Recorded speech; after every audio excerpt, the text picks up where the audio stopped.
Welcome to the DIY Investing YouTube channel. We are going through every company in the S&P 500, and today is Align Technology, ticker ALGN. In the next 5 minutes, I will be going over each and everything I think about this business, from valuation to business quality, based upon what I can find on quickfs.net. So let's first dive into the industry. First up is healthcare equipment and supplies. This is generally a pretty good industry, so I'm excited to see what they're providing. So they are making a medical devices. Again, medical devices can be pretty good. You can usually charge high gross profits. And they market the Invisalign clear aligners, intraoral scanners. So I've heard of this brand. That's a good brand.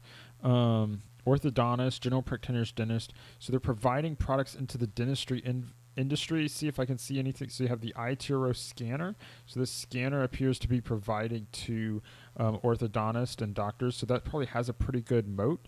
And it looks like they're also providing some disposable products that go along with that, and assessment tools. So sales primarily in the United States. That tells us that this is medical devices to the orthodontal and dental industries. Sounds like a pretty good business area. The beta is quite high, though, at 1.67, implies some volatility, and the share turnover doesn't really tell us much because it's a large S&P 500 company. So return on invested capital is really important for understanding business quality. They had losses early on, and so I'm wondering if this is during their startup phase.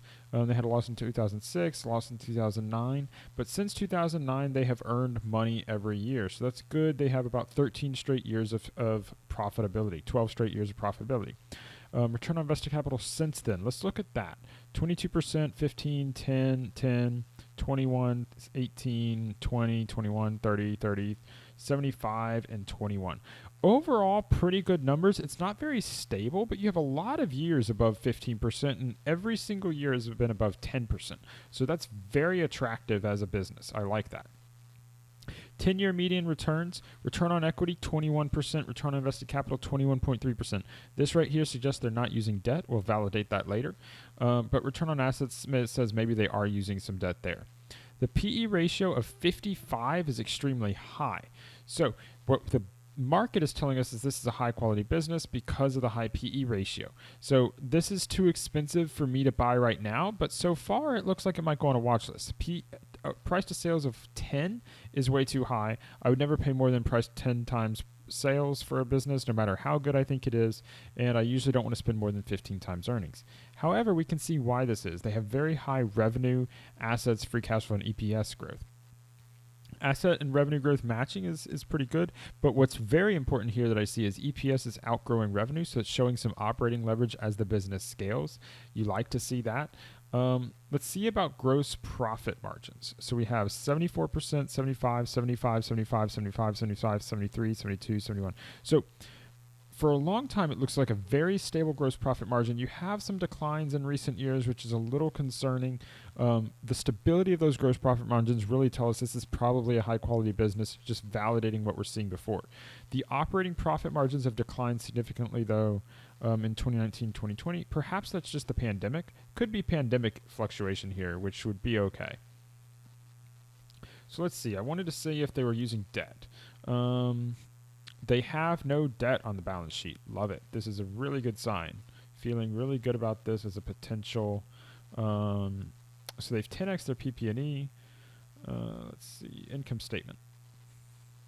So gross profit has 6x'd in the last decade. Operating profit has almost 9x, 10x'd. That's a good sign. You had a 10x in pre-tax income and a 10x in net income.